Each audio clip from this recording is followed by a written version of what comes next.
بسم الله الرحمن الرحيم. السلام عليكم ورحمة الله وبركاته.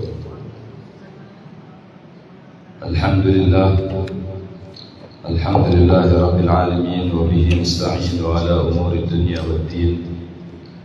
أشهد أن لا إله إلا الله الملك الحق المبين، وأشهد أن سيدنا محمدا عبده ورسوله صادق الوعد الأمين. اللهم صل وسلم وكرم وعظم على سيدنا محمد الفاتح لما أغلق والخاتم لما سبق، ناصر الحق بالحق والهادي إلى صراطك المستقيم، وعلى آله وصحبه حق قدره ومقداره العظيم. سبحانك لا علم لنا إلا ما علمتنا إنك أنت العليم الحكيم. رب اشرح لي صدري ويسر لي أمري واحلل عقدة من لساني يفقهوا قولي، بجاه النبي والآل والأصحاب، أما بعد. Ibu-ibu jemaah Majelis Ta'lim Siti Aisyah yang dimuliakan oleh Allah Subhanahu wa taala. Alhamdulillah, tak henti-hentinya kita bersyukur kepada Allah Subhanahu wa taala, dan khususnya kita masih diberikan kesempatan di bulan ini, yaitu bulan Dzulhijjah, untuk sama-sama meningkatkan ibadah kita kepada Allah Subhanahu wa taala. Di dalam bulan Dzulhijjah ini Allah Subhanahu wa taala mensyariatkan untuk umat baginda Nabi Muhammad sallallahu alaihi wasallam dengan ibadah haji bagi mereka yang diundang oleh Allah Subhanahu wa taala untuk menunaikannya di tanah suci Makkah. Dan juga beberapa saudara kita alhamdulillah dari Indonesia, mereka sudah mulai mempersiapkan diri untuk berwukuf di Arafah tepat di tanggal 9 Dzulhijjah. Insyaallah, kalau seandainya kita lebaran di sini tanggal 10 Dzulhijjah hari Senin, berarti wukuf di Arafahnya hari Ahadnya. Ya, jadi mereka, saudara-saudara kita, mereka sedang mempersiapkan diri untuk berwukuf di Arafah, karena wukuf adalah salah satu rukun daripada haji. Seperti yang disabdakan oleh baginda Nabi sallallahu alaihi wasallam, al-hajju Arafah. Haji itu ya, intinya adalah wukuf di Arafah. Maka dari itu, ibu-ibu yang dimuliakan oleh Allah Subhanahu wa taala, kalau sudah datang tanggal 9 Dzulhijjah atau hari Arafah, semua jamaah haji yang sakit, ya, yang sehat, mereka berkumpul di Arafah. Yang sakit pun diantar untuk bisa wukuf, karena wukuf tidak bisa diwakilkan atau dan juga tidak bisa ditinggalkan. Wajib hukumnya melakukan wukuf di Arafah. Kalau seandainya seorang yang berhaji kemudian dia tidak wukuf, maka mesti diqadha di tahun berikutnya haji yang dia lakukan tahun ini. Maka dari itu, yang sakit pun dibawa, ada yang pakai ambulan, ada yang pakai kursi roda dan lain sebagainya. Yang penting mereka bisa wukuf di Arafah. Dan alhamdulillah, ya, setelah itu baru mereka jamaah yang berhaji mengambil batu dan mabit di Muzdalifah, ya, di Muzdalifah, ya, kemudian melanjutkan wukuf di Mina sambil melempar jumrah. Nah, mereka wukuf di Mina sampai selesai jumrah, baru kembali ke Mekah untuk melakukan tawaf ifadah dan juga sa'i serta tahlul yang kedua. Nah, setelah itu mereka sudah selesai menunaikan ibadah haji. Mudah-mudahan saudara-saudara kita yang berhaji tahun ini diterima hajinya oleh Allah Subhanahu wa taala, pulang ke Indonesia, ke tanah air dengan membawa haji yang mabrur, diselamatkan semuanya, diberi kekuatan oleh Allah Subhanahu wa taala untuk menuntaskan ibadah haji di tanah suci Mekah sehingga mereka pulang dalam keadaan selamat, berkumpul kembali bersama keluarga mereka dan mendapatkan haji yang mabrur. Amin ya rabbal alamin. Dan juga kita yang belum diberi kesempatan diundang oleh Allah Subhanahu wa taala untuk menunaikan ibadah haji di tahun ini, kita juga disunnahkan di dalam bulan Dzulhijjah ini banyak sunnah-sunnah yang dianjurkan oleh baginda Nabi sallallahu alaihi wasallam. Di antaranya puasa di hari Arafah tanggal 9 Dzulhijjah, kemudian puasa tarwiyah di tanggal 8 daripada Dzulhijjah. Bahkan ulama ada yang berpuasa mulai tanggal 1 sampai tanggal 9 Dzulhijjah. Nah, ini bagi kita yang tidak menunaikan ibadah haji dan juga diberikan kesempatan oleh Allah Subhanahu wa taala untuk berkurban. Ya, untuk berkurban dengan menyembelih satu orang seekor domba, ya, dengan yang domba yang memenuhi syarat, dan juga atau 7 orang dengan satu sapi. Nah, ini juga merupakan anjuran Allah Subhanahu wa taala, anjuran baginda Nabi Muhammad sallallahu alaihi wasallam untuk mereka umatnya baginda Nabi Muhammad yang belum menunaikan ibadah haji. Dan juga perlu diketahui rangkaian daripada ibadah haji tersebut, ya, mulai wukuf di Arafah, kemudian mabit di Musdalifah, di Mina, kemudian rempal jumrah, kemudian tawaf. Ini berkaitan dengan syariatnya Allah Subhanahu wa taala. Yang pertama kali Allah syariatkan kepada Nabi Allah Ibrahim alaihi salam. Ya. Di dalam sejarah disebutkan bahwasannya Nabi Allah Ibrahim alaihi salam di waktu muda beliau mencari-cari daripada Tuhan, karena melihat beliau kaumnya ini menyembah berhala, semua kaumnya menyembah berhala. Akhirnya dalam hatinya beliau ingkar dengan apa yang mereka lakukan daripada menyembah berhala. Akhirnya Nabi Allah Ibrahim alaihissalam mencari Tuhan yang sebenarnya. Kemudian beliau memandang daripada bintang-bintang yang ada di langit. Oh, jangan-jangan kata beliau, ini ada Tuhan saya. Tapi tatkala matahari muncul, bintang itu hilang. Maka kata Nabi Allah Ibrahim, oh, kalau hilang berarti bukan Tuhan ini. Tuhan gak mungkin tidak ada, pasti selalu ada. Kemudian muncul matahari. Kata Nabi Allah Ibrahim, ada Rabbi, ada Akbar. Inilah mungkin Tuhan saya, dan ini lebih besar daripada yang tadi malam, bintang. Ternyata falamma afalat qala la uhibbul afilin. Tatkala matahari itu terbenam, hilang dari pandangan beliau, maka beliau katakan, aku tidak menyukai sesuatu yang hilang. Berarti ini bukan Tuhan saya, kata Nabi Ibrahim.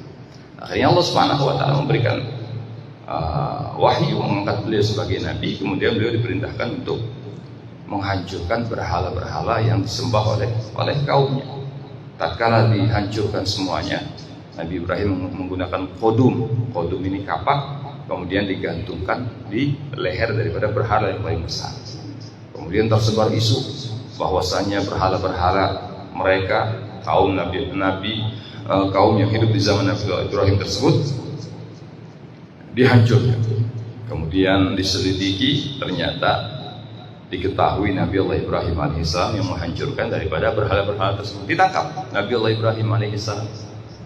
Setelah ditangkap, beliau diadili, ditanya, diinterogasi, siapa yang menghancurkan? Apakah engkau wahai Ibrahim? Kata Nabi Ibrahim, tidak, aku tidak menghancurkannya. Yang menghancurkan itu mungkin berhalamu yang paling besar, patungmu yang paling besar, karena dia memegang atau tergantung di lehernya itu kapak yang menghancurkan lain-lainnya. Kemudian kata mereka, mana bisa, ya, Tuhan kami yang kami sembah ini berbicara. Kata Nabi Ibrahim, kalau nggak bisa berbicara, nggak bisa mendengar, ngapain kalian sembah? Nah, itu bukan Tuhan kalian. Ya. Kemudian Nabi Allah Ibrahim diberikan sanksi oleh Raja Namrud yang berkuasa pada waktu itu dengan dilemparkan di kobaran api yang sangat besar. Nabi Nabi Allah Ibrahim berada di atas di dataran tinggi, di bukit, kemudian api tersebut di bawahnya, di lembah, di jurangnya dibikin api unggun yang begitu besar. Kemudian dibuatlah seperti alat seperti ketapel.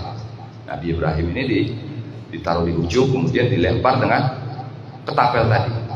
Tatkala ingin dilempar Nabi Allah Ibrahim alaihissalam, apa yang terjadi? Berkat perlindungan Allah Subhanahu wa taala, Nabi Allah Ibrahim tidak pernah bisa untuk dilemparkan ke dalam api. Tiba-tiba talinya putus, tiba-tiba ada kerusakan dan lain sebagainya. Nah, itu kenapa kata ulama? Karena Nabi Allah Ibrahim alaihissalam ini beliau dijaga oleh malaikat-malaikat Allah Subhanahu wa taala yang Allah tugaskan. Dijaga Nabi Allah Ibrahim alaihissalam sehingga tidak masuk ke dalam kobaran api, putus lagi. Kemudian akhirnya ada seorang tua, yaitu iblis yang menyamar sebagai orang tua, datang kepada Raja Namrud. Wahai Namrud, apakah engkau ingin membakar Ibrahim, melemparkan Ibrahim ke kobaran api? Iya, tapi selalu gagal. Kata iblis laknatullah alaih, gampang caranya.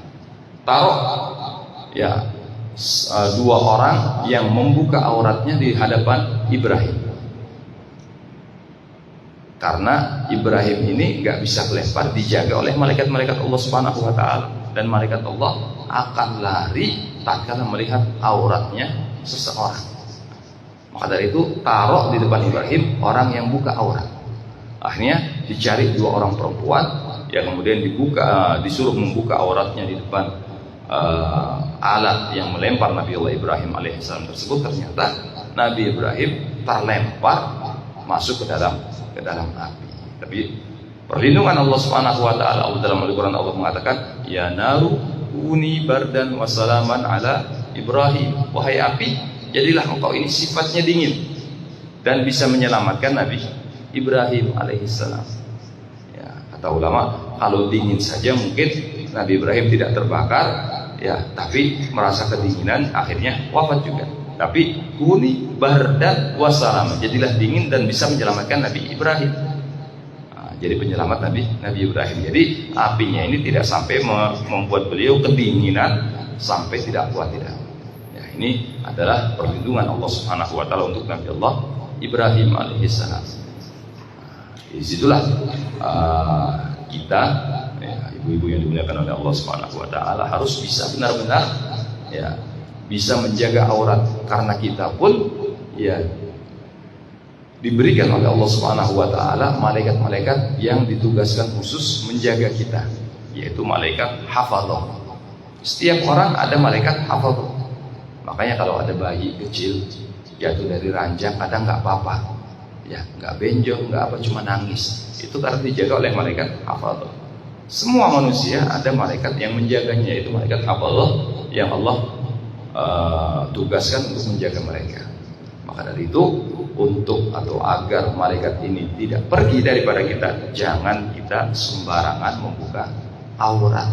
Kadang makanya orang-orang dulu kalau mandi pun mereka tetap menutup auratnya pakai sewek, ya, sarung, ya, pakai sarung sehingga nutup auratnya nggak kelihatan. Berarti dijaga sama malaikat.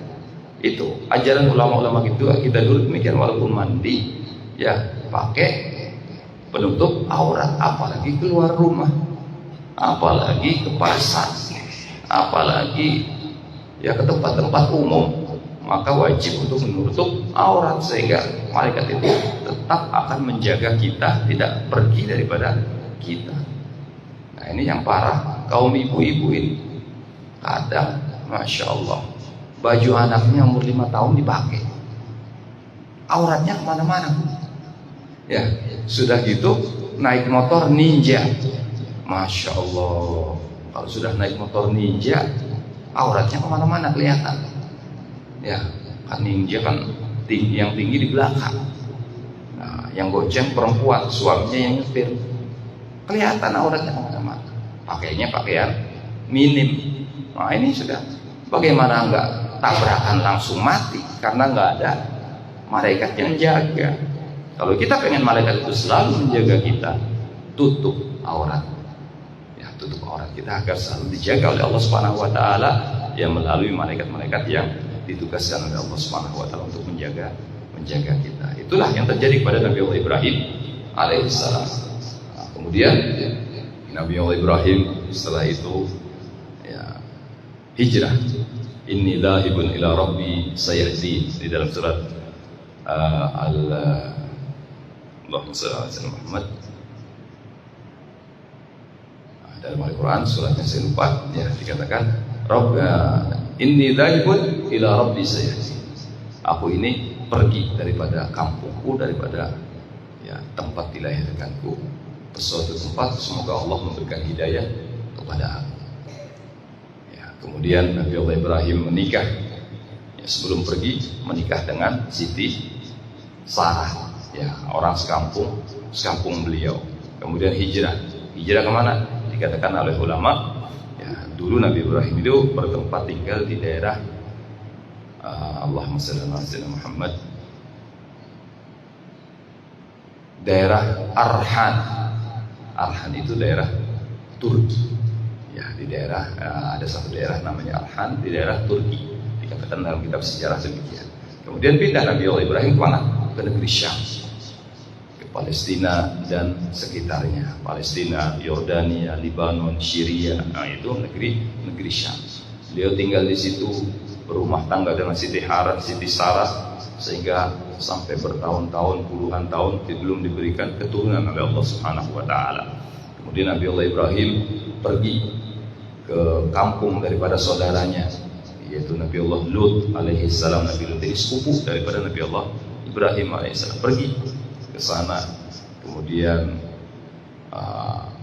beliau juga melanjutkan perjalanan ke Mesir ya, kemudian mendapatkan satu budak yang dihadiahkan oleh kepala suku pada waktu itu dari Mesir untuk beliau. Ya, budak tersebut namanya Hajar. Dibawa budak itu ke tempat beliau, kemudian untuk membantu Siti Sarah dalam mengurus rumah tangga. Kemudian Siti Sarah berinisiatif, punya ide, bilang kepada Nabi Ibrahim, wahai suamiku, kita ini menikah sudah lama belum dikaruniai anak oleh Allah Subhanahu wa taala. Bagaimana aku sarankan engkau menikahi Hajar. Ya, kira-kira kalau Sarah zaman sekarang begitu enggak, Bu? Ada enggak Sarah yang begitu? Nah, kalau ada yang Sarah begitu, subhanallah, seperti Sarahnya Nabi Allah Ibrahim alaihissalam. Diminta Nabi Ibrahim untuk menikahi Siti Hajar.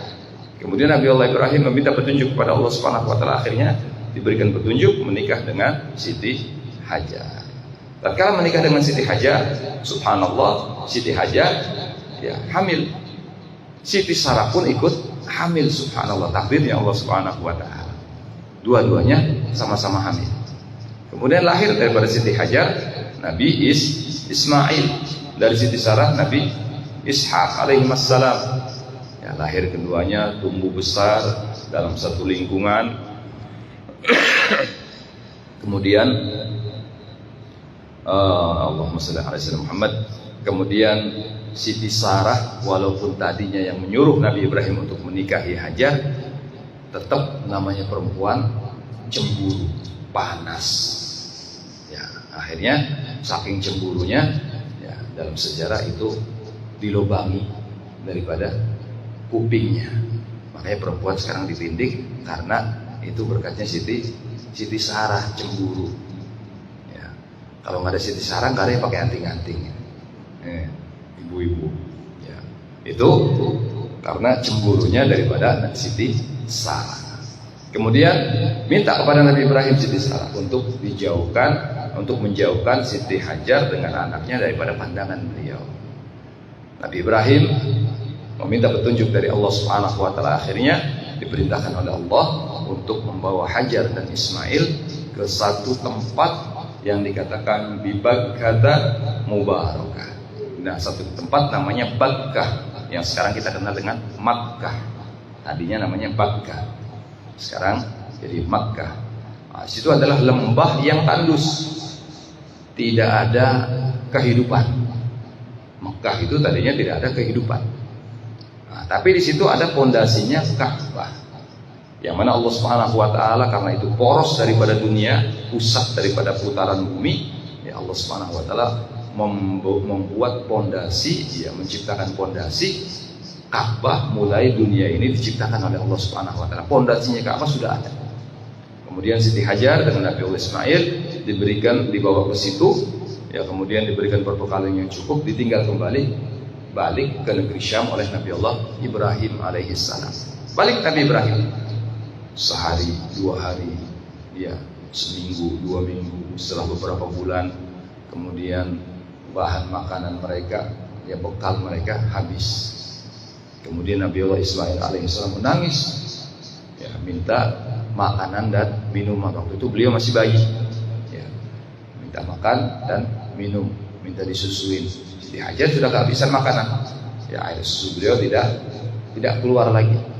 Nah, akhirnya diletakkan Nabi Allah Ibrahim Ismail alaihissalam dekat Ka'bah, tadi dekat pondasi Ka'bah, baru pondasinya, ya pondasi Ka'bah cuma ada beberapa batu, ya berbentuk Ka'bah seperti sekarang, batu di atas tanah, diletakkan di situ. Kemudian Siti Hajar kemana? Mencari makanan. Sampai beliau lari daripada Bukit Sofa, ya kemudian ke Bukit Marwah, lari kecil, kemudian naik ke Bukit Marwah melihat apakah ada rombongan yang datang, kafilah yang datang. Beliau hendak menyetop minta makanan. Lari lagi ke Sofa, ya naik lagi ke atas bukit melihat ada rombongan datang, tidak ada. Lari sampai 7 kali. Setelah 7 kali beliau mendengar suara dentuman yang dahsyat seperti bom. Doa, ya. Kaget dan khawatir dengan anaknya Ismail. Lari beliau ke tempat di mana beliau meletakkan Nabi Allah Ismail alaihissalam. Ternyata di kaki Nabi Ismail sudah keluar air. Dikatakan oleh para ulama bahwasanya dentuman tadi adalah hentakan kaki daripada malaikat Jibril alaihissalam sehingga ke atas bumi, sehingga mengeluarkan air. Kemudian itu air, ya terus keluar dari bawah kaki Nabi Allah Ismail alaihissalam, ya. Kemudian ditampung oleh Siti Hajar dengan menyebut Zam-Zam. Makanya Zam-Zam itu artinya kumpul. Makanya air sekarang disebut air sumur Zam-Zam. Kata Habib Umar bin Hafid, kalau seandainya Siti Hajar itu tidak membendung itu air, niscaya Mekah itu lembah sekarang jadi danau, karena airnya tidak habis-habis keluar daripada sumur Zam-Zam. Nah, ini sejarah daripada Zam-Zam dan juga sejarah daripada sa'i. Setelah kemudian Siti Hajar melanjutkan kehidupan beliau bersama anak-anak beliau Nabi Allah Ismail alaihissalam. Kemudian beberapa saat setelah itu, beberapa hari mungkin, datang rombongan kafilah daripada orang Arab, ya, yang melihat ada banyak burung. Kalau di padang pasir itu kalau sudah banyak burung berarti di situ ada sumber air. Akhirnya kafilah ini mendatangi tempat di mana Siti Hajar membangun rumah di situ. Didatangi dan mereka minta izin mengambil air dan meminta izin untuk tinggal bersama beliau di daerah itu. Nah, maksudnya hidup bertetangga, jadi kampung. Akhirnya diizinkan oleh Siti Hajar mereka hidup berdampingan dengan Siti Hajar, ya sampai Nabi Ismail ini bergaul dengan mereka sampai beliau tumbuh dewasa. Kemudian Nabi Allah Ibrahim setelah beberapa tahun, ya Nabi Ismail sudah mulai dewasa, beliau datang kembali ke Makkah untuk menjenguk daripada istrinya Hajar dan juga Nabi Allah Ismail alaihissalam. Datang Nabi Ibrahim melihat Nabi Ismail sudah remaja. Falamma balagha ma'ahu sa'i. Ya. Di dalam Al-Qur'an dikatakan demikian. Tatkala Nabi Allah Ibrahim SAW melihat anak beliau sudah mulai dewasa, sudah bisa membantu pekerjaan daripada Nabi Allah Ibrahim alaihissalam. Kemudian Nabi Ibrahim diperintahkan oleh Allah Subhanahu wa taala untuk membangun Ka'bah yang sudah ada pondasinya tadi. Dengan dibantu oleh Nabi Allah Ismail, Nabi Ibrahim ini mencari bebatuan, ya, daripada Jabal Qubais. Jabal Qubais itu kalau kita sekarang ini arah menuju Ka'bah arah kita daripada tower Zamzam, ada jam yang besar itu, kalau dari situ itu dulu sebelah kanan daripada tower Zamzam sebelum masuk Masjidil Haram, sebelah kanan itu ada Jabal Qubais namanya, ada gunung namanya Jabal Qubais. Sekarang sudah jadi hotel semua, Bu. Ya, sudah ramai jadi penginapan, jadi hotel. Itu Jabal Qubais. Di situ Nabi Ibrahim dengan Nabi Allah Ismail alaihissalam mengambil batuan dan turun, kemudian disusun batuan tersebut sehingga dibangunlah Ka'bah oleh Nabi Allah Ibrahim dan Nabi Ismail alaihissalam. Setelah selesai, Nabi Ibrahim diperintah oleh Allah Subhanahu wa taala untuk memanggil orang-orang, memanggil manusia seluruh dunia untuk bisa menunaikan ibadah haji ke tanah ke Ka'bah al-Musyarrafah, ke Masjidil Haram. Ya. Kemudian Nabi Ibrahim naik ke Jabal Qubais, kemudian bilang sama Allah Subhanahu wa taala, "Ya Allah, aku ini manusia, ya Allah, nggak mungkin suaraku ini bisa kedengaran sampai seluruh dunia, ya Allah. Ya, suaraku ini terbatas, ya Allah." Kata Allah Subhanahu wa taala, "Lakukan saja wahai Ibrahim." Kemudian Nabi Ibrahim berseru. Dalam Al-Quran dikatakan, "Wa'adzin fin nasi bil haji", perintah Allah, "Wa'adzin fin nasi bil haji ya'tuka rijalan wa 'ala kulli dhamirin ya'tina min kulli fajjin 'amik." Wa'adzin fin nas, berserulah engkau wahai Ibrahim. Ya. Wa'adzin fin nas, kepada manusia semuanya, bil haji, dengan ibadah haji. Ya'tuka, maka akan datang kepada kamu rijalan wa 'ala kulli dhamirin, mereka ada yang berjalan kaki, ada yang menggunakan kendaraan. Ya'tina min kulli fajjin 'amik, mereka datang daripada negeri-negeri yang jauh. Di dalam tafsir dikatakan ketika Nabi Allah Ibrahim berseru, gunung-gunung di hadapan beliau itu merendah ya atas izin Allah Subhanahu wa taala, dan suara Nabi Ibrahim terdengar ke seluruh dunia, sehingga orang-orang berdatangan ke Makkah Al-Mukarramah untuk menunaikan ibadah haji. Bahkan bukan hanya sedunia, sampai akhir zaman ya suara Nabi Allah Ibrahim ini terdengar ya tatkala memanggil orang-orang untuk beribadah haji. Makanya saudara-saudara kita yang berangkat ini, mereka yang mendengar daripada seruan Nabi Allah Ibrahim alaihissalam, undangan Allah yang diserukan oleh Nabi Allah Ibrahim alaihissalam. Nah, kemudian setelah menyeru Nabi Allah Ibrahim alaihissalam, istirahat Nabi Allah Ibrahim, kemudian bermimpi 3 hari berturut-turut, bermimpi ya, untuk menyembelih anaknya Nabi Allah Ismail alaihissalam. Ya, kemudian dipanggil Nabi Allah Ismail oleh Nabi Ibrahim, "Ya bunayya, ya, inni ara fil manami anni albahu." Wahai anakku, aku ini mimpi ya, dalam tidurku aku mimpi melihat bahwasanya aku ini diperintah untuk menyembelih kamu. Fanzur madza tara, apa pendapatmu wahai Ismail? Ini ayah yang baik tatkala dia mempunyai satu problem, satu masalah ya, ayah yang baik selalu meminta kepada anaknya satu pendapat ya, apalagi ini berkaitan dengan anaknya ya. Wa amrukum syura bainakum, kata baginda Nabi sallallahu alaihi wasallam, dan urusan kalian ini musyawarahkanlah di antara kalian. Nabi Ibrahim juga demikian, bermusyawarah, meminta pendapat dari anaknya Ismail alaihissalam.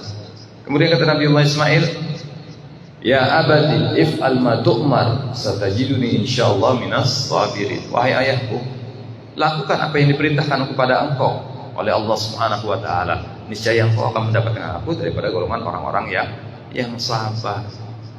Tatkala Nabi Ibrahim bermimpi 3 malam berturut-turut, datang iblis laknatullah alaih menggoda Nabi Ibrahim. Kata iblis, "Ibrahim, itu cuma bunganya tidur, mimpi itu bunga tidur." Ambil batu Nabi Ibrahim, kemudian dilempar iblis, maka disyariatkan jumroh, lempar jumroh. Itu lempar jumroh asal muasalnya Nabi Ibrahim melempar iblis laknatullah alaih. Kemudian Siti Hajar juga digoda oleh Nabi Ismail juga digoda oleh iblis laknatullah alaih. Kata iblis kepada Nabi Ismail, "Ismail, kamu tahu ayahmu ini akan menyembelih kamu." Ambil batu Nabi Ismail, lempar iblis karena menggoda Nabi Ismail alaihissalam. Siti Hajar juga didatangi oleh iblis, digoda. Hajar, tahu nggak suamimu Ibrahim ini mau membawa anakmu kemana? Kata Siti Hajar, mau berburu. Ya, cari buruan. Kata Iblis, bukan. Itu ya Ismail mau disembelih sama suamimu. Ambil batu lagi, lempar. Makanya jumroh itu ada jumroh Aqabah, ada jumroh wusta, ada jumroh sughra.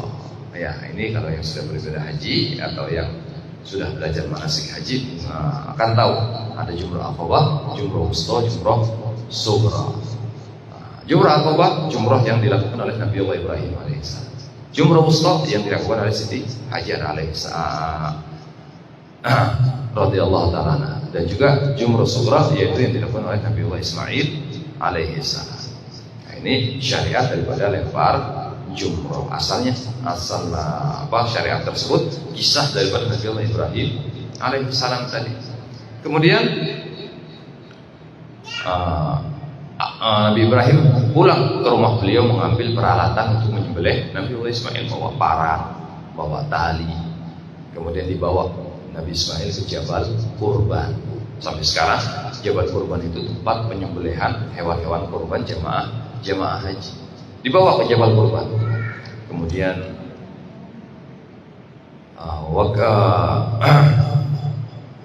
watallahu lil jabin. Ya, watallahu lil jabin. Kemudian dibaringkan Nabi Allah Ismail alaihissalam. Karena dibaringkan, kata Nabi Ibrahim, kamu jangan berbaring, coba telungkup. Akhirnya ditelungkupkan Nabi Ismail. Kenapa wahai ayah? Karena kalau aku melihat engkau dalam keadaan berbaring, aku melihat wajahmu dan aku tidak akan tega untuk menyembelih engkau atas perintah Allah Subhanahu wa taala. Kemudian Nabi Ismail juga bilang kepada ayahnya Nabi Ibrahim, wahai ayah, ya tolong buka bajuku, jauhkan daripada aku, biar darah tatkala engkau menyembelih aku, darahnya enggak mencerat sampai nempel ke baju saya.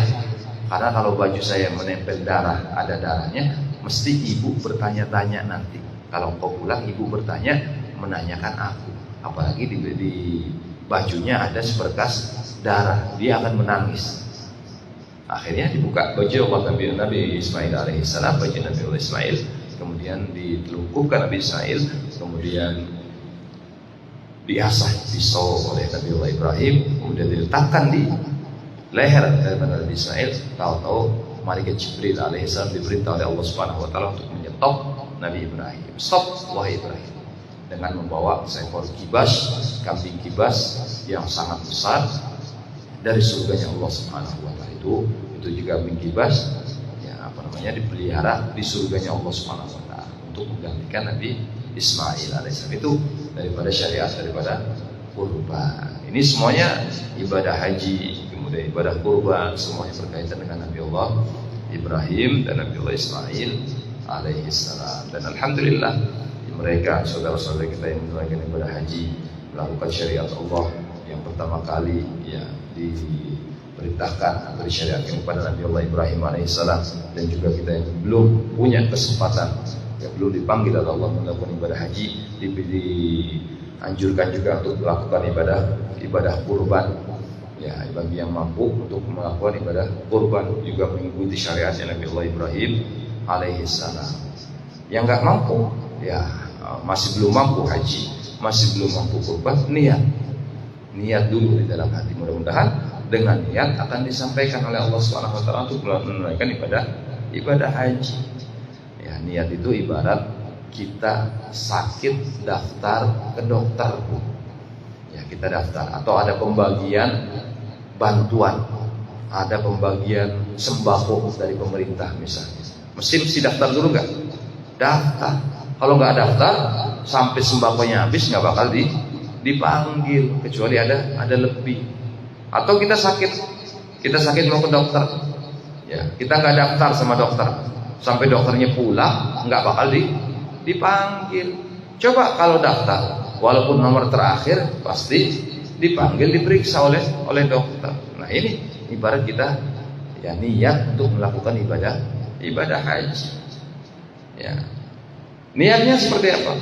Niat untuk bisa menunaikan rukun Islam yang kelima, yaitu hajjul bait man istata'a ilaihi sabila.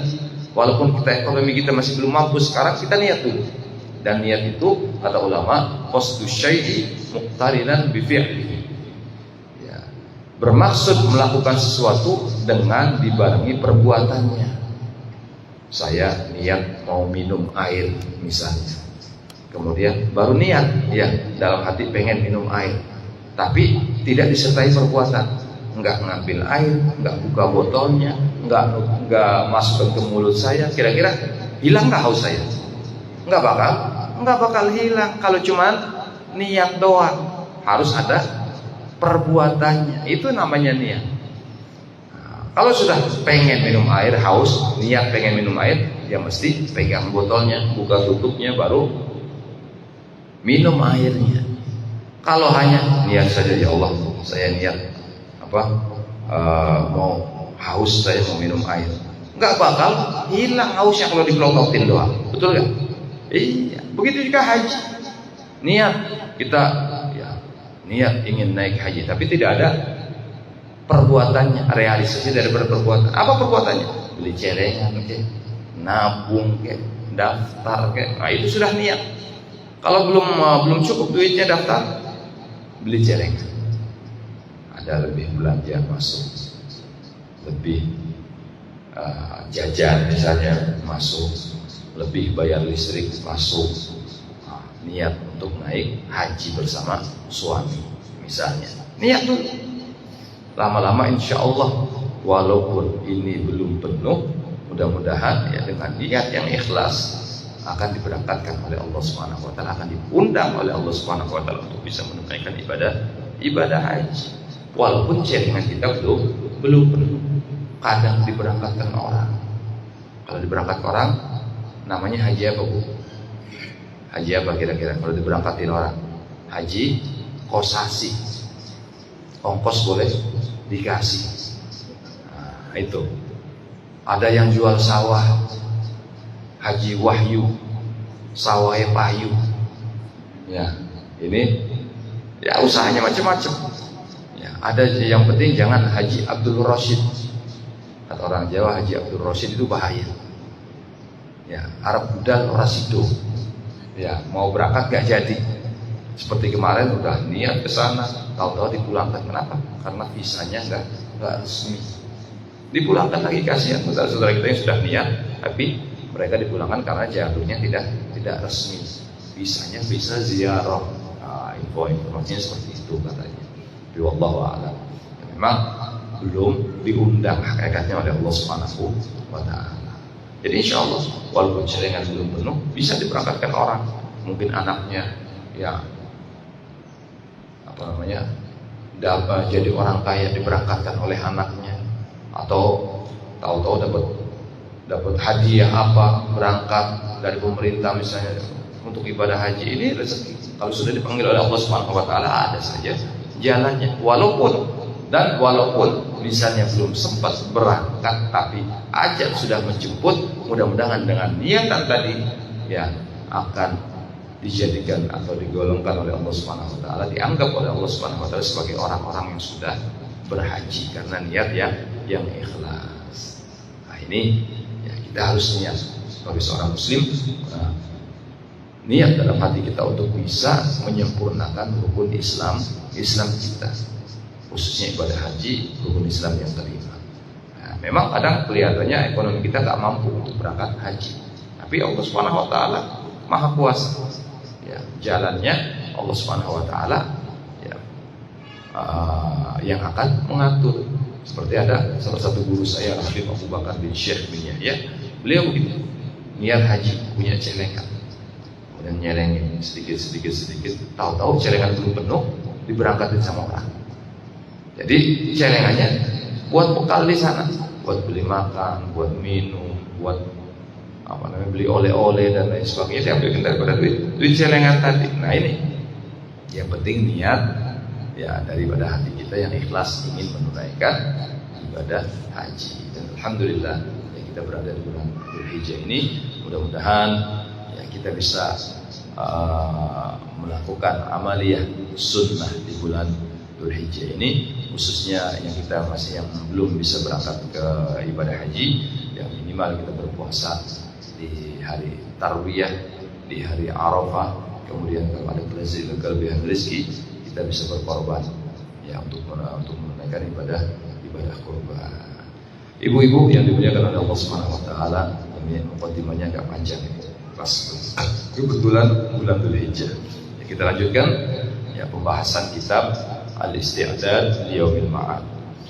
Bismillahirrahmanirrahim. Nawaitu ta'allum wa ta'lim wal ifada wal istifada wal hadd ala tamassuki bi kitabillah wa sunnati rasulih wa dilalata 'ala al-huda wa du'a ila al-khair li mardatillah wa thawabi.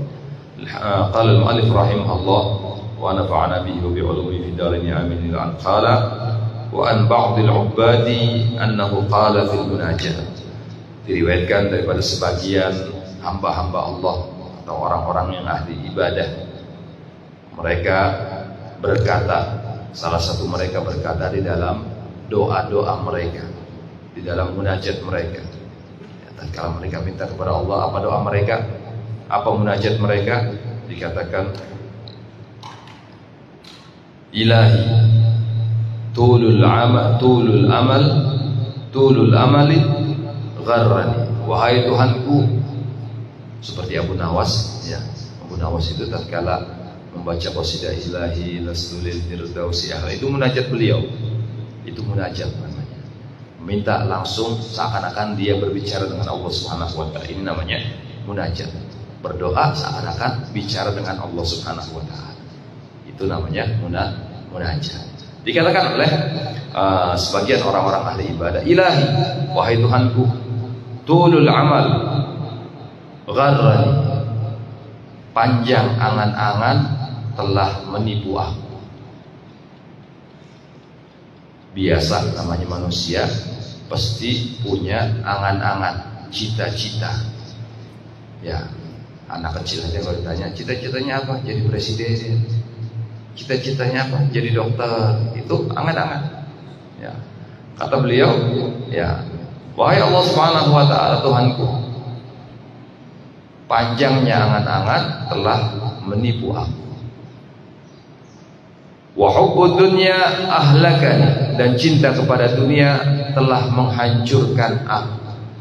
Karena memang diantara penyebab hancurnya seseorang itu adalah hubbud dunia, cinta kepada dunia, menjadikan dunia itu di dalam hatinya, gak mau lepas daripada dirinya. Ini namanya hubbud dunia. Kata ulama, hubbud dunya ra'su kulli khati'atin.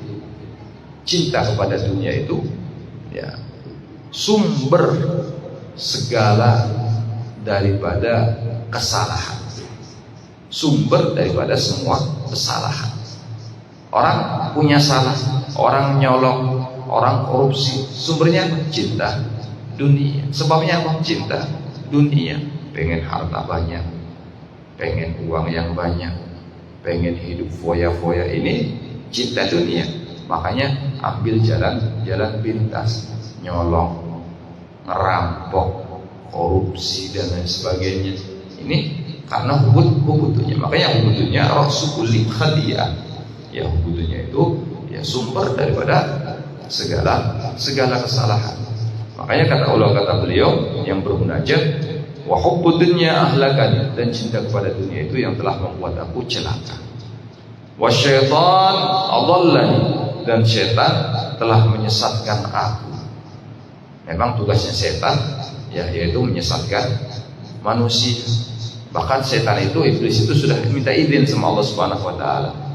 Rabbi anzirni ila yaumi yub'atsun. Ya Allah, berilah aku ya waktu untuk menunggu, menggoda hamba-hambamu ini sampai hari pembalasan.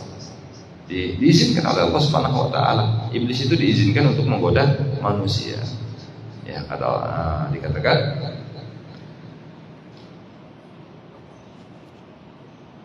wa anta minal mundirin ila yaumi waqtin ma'lum. Ya, di situ dikatakan illa ibadiya minhumul mukhlasin. Engkau bisa menggoda daripada hamba-hambaku kecuali hamba-hambaku yang ikhlas, kata Allah Subhanahu wa taala. Hamba-hamba yang ikhlas tidak akan tergoda oleh godaan iblis, godaan syaitan. Kalau orang alim masih tergoda, orang pintar masih tergoda. Tapi orang yang ikhlas tidak akan bisa tergoda oleh godaan iblis seperti ya dijelaskan oleh Allah Subhanahu wa taala dalam Al-Qur'an. Ya, makanya dikatakan oleh Al-Imam Al-Ghazali, beliau mengatakan al-ulama kulluhum halka, al-alimun kulluhum halka illa al-amilun. Orang yang tahu satu ilmu, orang yang tahu ilmu semuanya celaka, kecuali orang yang mengamalkan ilmunya. Orang tahu ilmu, tahu ilmunya sholat, tahu ilmunya puasa, tapi tidak dilakukan, maka orang itu akan celaka. Ya. Illal amilun, kecuali orang-orang yang mengamalkan pengetahuannya tadi, tahu ilmunya sholat dilakukan, tahu ilmunya puasa dilakukan, tahu ilmunya zakat dilakukan. Nah, ini akan selamat. Ya. Al-alimun kulluhum halka illal amilun. Ya, semua orang yang tahu akan celaka kecuali orang yang mengamalkan pengetahuan. Kemudian wal amilun kulluhum halka illal mukhlisun. Dan orang yang beramal tadi, yang melakukan satu perbuatan, semuanya akan celaka kecuali orang yang ikhlas. Beramal tapi tidak ikhlas, percuma, sia-sia, hanya rugi, celaka di dunia, rugi. Sodako 10 juta tapi enggak ikhlas, duitnya habis, pahala enggak ada. Coba kalau ikhlas ya, tadi 10 juta enggak ikhlas, 100 juta ikhlas. Nah, ini luar biasa. Di dunia ya diberikan ganti oleh Allah Subhanahu wa taala, di akhirat dapat pahala dari Allah Subhanahu wa taala. Ya. Karena sedekah itu bisa mengembangkan daripada harta kita. Kalau pengen tambah kaya, banyak sedekah, insya Allah akan diberikan kekayaan. Tapi tujuan kita bukan itu. Sedekah untuk mendekatkan diri kita kepada Allah Subhanahu wa taala, itu yang ikhlas. Ya. Ya. Makanya orang yang beramal semuanya akan celaka kecuali orang yang ikhlas, kata Imam Ghazali. Wal mukhlisun ala khatarin azim. Dan orang-orang yang ikhlas juga di ujung bahaya yang besar. Kenapa kok di ujung bahaya? Karena setan, iblis selalu menggoda mereka, tapi mereka tidak akan terkena daripada godaan. Yang betul-betul ikhlas tidak akan terkena godaan daripada iblis atau setan. Makanya dikatakan oleh beliau, setan telah menyesatkan aku. Wa nafsul ammaratu bisu'i anil haqqi mana'atni. Dan nafsu yang ada dalam diriku ini, yang selalu condong kepada hal yang tidak baik, telah mencegah aku untuk berbuat baik, berbuat benar. Nah, kata orang yang berdoa tadi. Wa qarinus su' alal ma'siyah, dan teman yang jelek selalu menolongku di dalam bermaksiat kepada Engkau ya Allah. Ya. Jadi kalau cari teman, hati-hati ibu-ibu. Ya, jangan cari teman sembarangan. Cari teman itu yang bisa sama-sama berjalan menuju Allah Subhanahu wa taala. Yang bisa sama-sama saling membantu, saling mengingatkan. Apabila kita tergelincir dalam satu lubang, diangkat sama mereka, diingatkan. Ini namanya teman yang setia dunia akhirat. Seperti ada beberapa habaib, ya. Ada 3 orang habaib diceritakan, mereka ini sangat dekat, berkawan akrab, yaitu diantaranya Habib Rahman bin Mustafa Al-Idrus, Habib Abu Bakar bin Faqih, dengan satu lagi Habib satu marga Al-Jufri. 3 orang ini sahabat karib, ya, sahabat karib. Sampai kemana-mana bersama, belajar bersama, ziarah bersama, sampai mereka berjanji, 3 orang ini berjanji, ayo sama-sama kita amalkan kitab Bidayatul Hidayah karangan Al-Imam Ghazali. Akhirnya diamalkan kitab Bidayatul Hidayah, ya, tata caranya untuk sholat itu seperti apa, ya itu diamalkan semua sama 3 orang itu. Kira-kira subhanallah, dengan mengamalkan kitab Bidayatul Hidayah tadi, 3 orang sekawan ini ya mendapatkan kelebihan, mendapatkan kemuliaan dari Allah Subhanahu wa taala, sehingga mereka diberikan kelebihan oleh Allah Subhanahu wa taala. Mereka bertiga bermimpi berjumpa dengan baginda Nabi sallallahu alaihi wasallam setelah mengamalkan kitab Bidayatul Hidayah. Yang satu Habibur Rahman bin Ahmad al-Jufri, Habibur Rahman bin Mustafa al-Idrus, beliau mendapatkan, diberikan oleh baginda Nabi sallallahu alaihi wasallam dalam mimpinya satu buku notes. Tatkala bangun dari tidurnya, notes itu ada di tangan beliau, diberikan oleh baginda Nabi sallallahu alaihi wasallam. Notesnya kosong. Tapi kalau beliau butuh sesuatu ya daripada ilmu itu muncul sendiri tulisannya, karomahnya beliau. Ya, dapat apa namanya? Notes kecil. Pernah Habib Abdurrahman bin Mustafa al-Idrus ini dari Hadramut hijrah ke Mesir. Di Mesir ada problem hukum yang belum terselesaikan. Akhirnya mufti-mufti kumpul semuanya di tempat sidang. Kemudian Habib Abdurrahman bin Mustafa al-Idrus ini datang dengan pakaian biasa. Pertama ditolak, kemudian dipersilahkan masuk. Ya, tatkala mendengar permasalahan yang diajukan oleh ulama tadi, dijawab semuanya dengan jelas oleh beliau dengan melihat ke dalam notes tadi. Kemudian setelah pulang, pembantunya ngincar notesnya Habib Abdurrahman ini. Notes sakti, semua ada jawabannya. Ternyata diambil, dicuri. Setelah dicuri dibuka, notesnya kosong, nggak ada tulisannya. Nah ini Habib Abdurrahman bin Muhammad bin Mustafa al-Idrus. Kemudian ada lagi satu lagi ya, Abu Bakar bin Fuqi. Abu Bakar bin Fuqi ini ya, beliau diperintahkan untuk hijrah ke Aceh. Ya, beliau sampai sekarang makamnya ada di Aceh. Habib Umar dan Habib kalau ke Aceh mesti ziarah kepada beliau. Abu Bakar bin Fuqi itu beliau mempunyai karomah yang diberikan oleh baginda Nabi sallallahu alaihi wasallam dalam mimpi, yang diberikan satu bejana kayak mangkok. Ya, mangkoknya ini nggak pernah habis. Kalau kita ada walimah, beliau bawa mangkok itu, ambil nasi dari situ. 1000 orang nggak bakal habis, padahal mangkok biasa. Mangkok nasi yang agak besar itu ditutup, ya nasi nggak bakal habis sampai orangnya selesai makan semuanya. Nah ini karomah daripada beliau. Kemudian satu Habib lagi, ya Al-Jufri, beliau diperintahkan untuk ke dakwah ke kota ini, ke negeri India. Nah ini tiga sahabat ini, ya, sahabat yang betul-betul berjalan, sama-sama berjalan menuju Allah Subhanahu wa Ta'ala. Makanya kita nggak boleh cari teman sembarangan, harus bisa pilih-pilih. Teman itu bisa memberikan manfaat akhirat kepada kita ataukah tidak. Nah itu kita harus bisa memilih. Kalau kita berkawan dengan kawan yang istilahnya merugikan kita dalam urusan akhirat kita tinggalkan.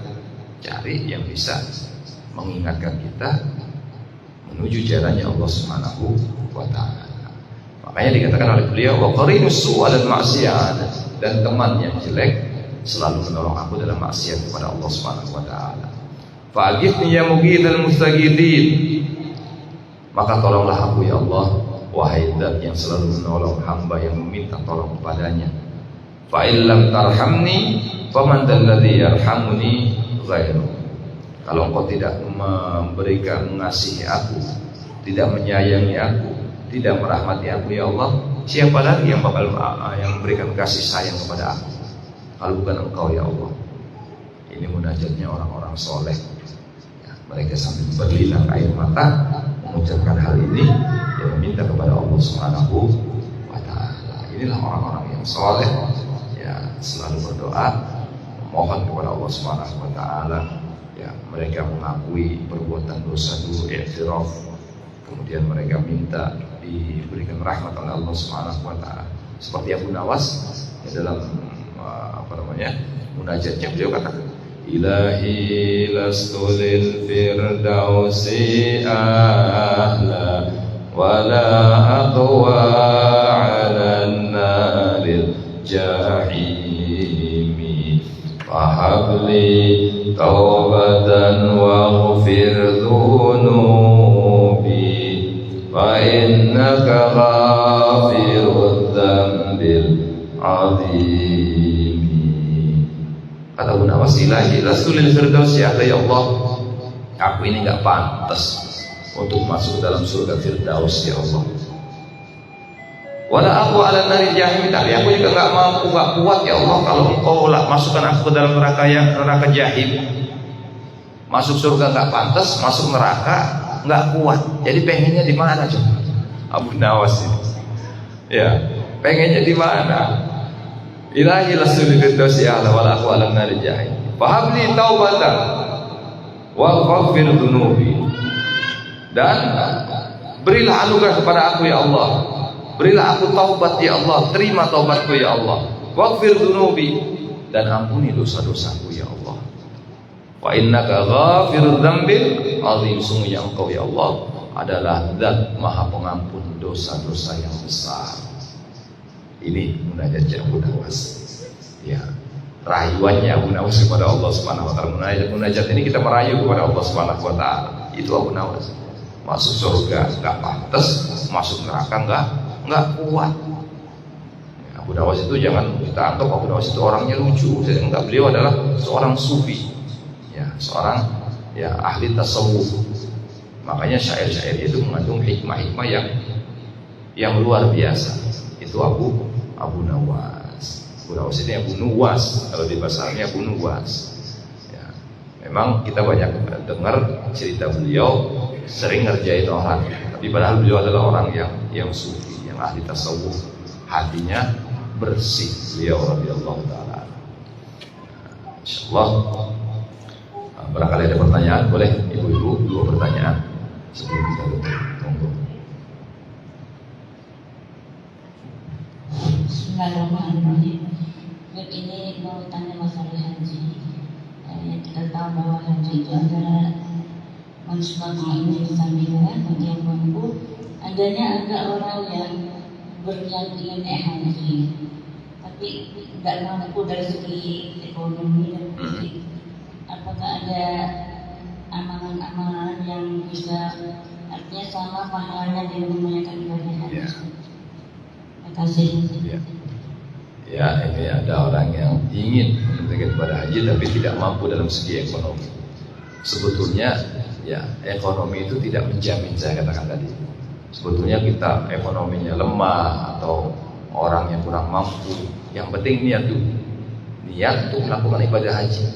Ya, siapa tahu kalau sudah niat berarti kita sudah daftar sama Allah Subhanahu wa taala. Kalau sudah daftar akan dipanggil. Dipanggilnya itu caranya Allah yang tahu. Entah diberangkatkan orang, entah dapat bonus, dapat hadiah, atau nyempil di banyak pesawat misalnya, bisa berangkat. Ada saja jalan untuk berangkat haji kalau memang sudah dipanggil oleh Allah Subhanahu wa taala. Dan kalau pengen dipanggil, daftarnya apa? Niat tadi, insya Allah berangkat. Nah, kalau untuk sementara ya sambil menunggu ya, usaha ya, kita celengannya itu menunggu, kita masih belum diundang oleh Allah Subhanahu wa taala untuk menggantikannya. Yang penting ya kita melakukan ibadah. Ada yang mengatakan ada beberapa amalan yang bisa menggantikan daripada, yang maksudnya bukan menggantikan, pahalanya insya Allah sama ya dengan ibadah haji. Ya, ada beberapa amalan yang pahalanya sama dengan ibadah haji. Seperti hari Jumat, kita sedekah hari Jumat, ini juga termasuk ya insya Allah pahalanya sama besarnya. Tapi tidak menggugurkan kewajiban kita, Bu. Ya, kalau kita mampu, kita wajib berangkat.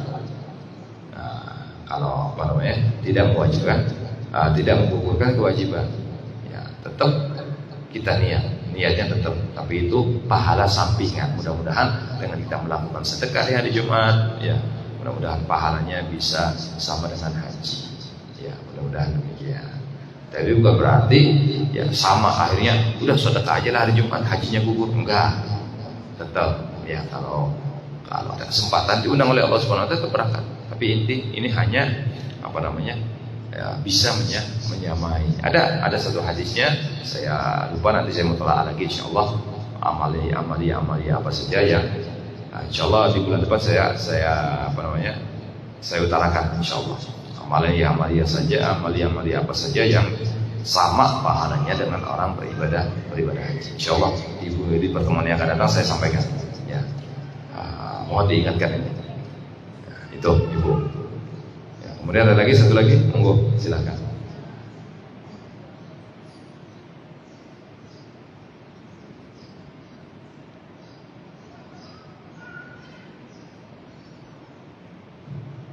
Assalamualaikum warahmatullahi wabarakatuh. Waalaikumsalam warahmatullahi wabarakatuh. Aku mau bertanya tentang kurban.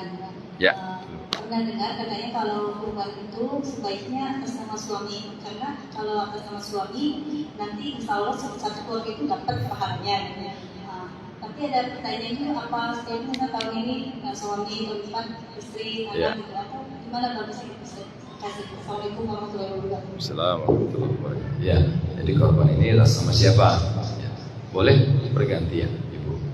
Suami dulu tahun ini misalnya, insya Allah tahun depannya istrinya, di tahun depannya lagi anaknya nomor 1, nanti nomor 2, biar rata semuanya. Nanti kan di antara fadilah ya, kita sering dengar cerita, nanti kalau orang yang korban di akhirat akan naik kambingnya, katanya seperti itu. Nah kalau diniatkan suaminya aja yang naik kambing, anak-anaknya istri nggak naik kambing dong. Jadi niatkan satu-satu, sama. Kalau sudah habis, misalnya keluarga satu habis, orang tuanya bisa. Yang sudah meninggal juga kita niatkan pahalanya, ya Allah, saya korban ini buat ibu saya yang sudah meninggal, buat ayah saya yang meninggal, mertua saya yang sudah meninggal, boleh. Bahkan guru daripada Al-Imam Bukhari, ya gurunya Imam Bukhari, beliau setiap tahun ini berkorban satu hewan korban, pahalanya dihadiahkan untuk baginda Nabi Muhammad SAW. Selama hidupnya beliau berkorban, yang mulai dari balik sampai beliau sebelum wafat itu berkorban, pahala korbannya itu dihadiahkan untuk baginda Nabi SAW. Boleh, begitu. Nah, jadi kalau korban atas nama suami, yang lain ikut ya enggak, ya satu-satu. Walaupun suami yang bertanggung jawab, suami yang punya duit, misalnya kan tetap, Pak gantianlah tahun ini bapak, nanti tahun depan saya. Ya tahun depannya lagi anak-anak, nggak apa-apa gantian. Jangan seperti ada satu kisah suami istri kemudian anaknya Allah Muhammad 5, anaknya 6. Ya kalau nyembelih sapi berarti 8 orang ya, 7 selesai pakai sapi, yang 1 belum. Akhirnya udah katanya, saya korban sapi. Loh Pak, ini satu keluarga 8 orang. Lah iya kan sapinya masih kecil, anak bawah. Kata yang punya sapi. Loh, udah bisa pakai ngotot. Akhirnya ada satu panitia yang pintar. Oh iya Pak, ini Bapak 8 orang keluarga, ya korbannya 1 sapi. Iya betul Pak, korban 1 sapi. Nah, jadi Bapak nanti di akhirat nanti naik sapi, bisa. Ibu bisa, anaknya 1, 2, 3, 4, ya 5 bisa. Yang 6 kan masih kecil. Kalau masih kecil ini naiknya susah Pak, mesti ada tangganya. Makanya tambah kambing 1 lagi Pak. Ya akhirnya ditambah kambing 1 lagi. Akhirnya mikir juga dia, betul juga buat naik ke atas sapi mesti ada tangganya. Jadi tangganya apa? Kambing. Akhirnya beli kambing 1 lagi. Nah, itu. Jadi demikian Ibu ya. Jadi bergantian nggak apa-apa. Jadi tahun ini suami, tahun depan istrinya, tahun berikutnya anak-anaknya. Nah itu lebih bagus demikian. Ya, mungkin cukup ya pengajian kita pada saat ini. Saya juga mau langsung ke awal pros ini antara Umi ini. Ya. Kurang lebih mohon maaf. Mari sama-sama baca ya Allah. Ya Rabbana i'tarafna bi annana i'tarafna wa annana asrafna ala lada ashrafna fatub alaina taubatan taghsil li kulli hawba wastur lana al-awrati wa aminir rawati واغفر لوالدي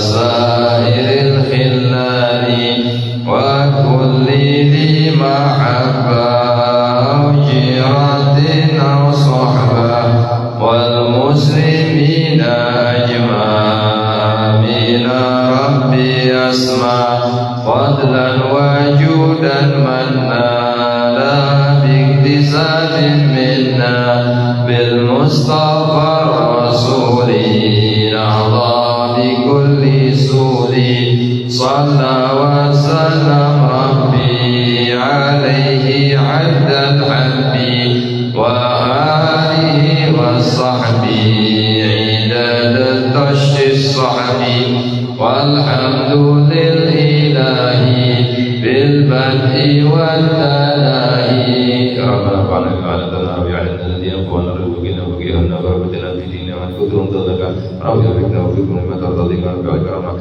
وارزق السلعة دائما وخلاف سعى ونحضر بالخير ونكفر بالاشياء ربنا اسلمنا كل شيء ونقرب برضا منك العيون وقضي على ربنا كل الديون قبل ان تاتينا الرسل من ربك خير والسلام تكون من سدى وصلاة الله تكشف المصطفى من الى الحق دعانا ونوفى بكتاب لنا الشفاء على اهل كرام الشرف وعلى صاحب المصاب الغرات اللهم اهدنا بهداك واجعلنا من سلام برضاك ورضواننا ولي سواك ولا تجعلنا ممن خلق عمرك وعصاك وسن الله ونعم الوكيل ولا حول ولا قوة الا بالله العلي العظيم صلى الله عليه وسلم محمد وعلى اله وسلم والحمد لله رب العالمين. Kurang lebih mohon maaf. Allahumma fiq lakum tariq. Wassalamualaikum warahmatullahi wabarakatuh.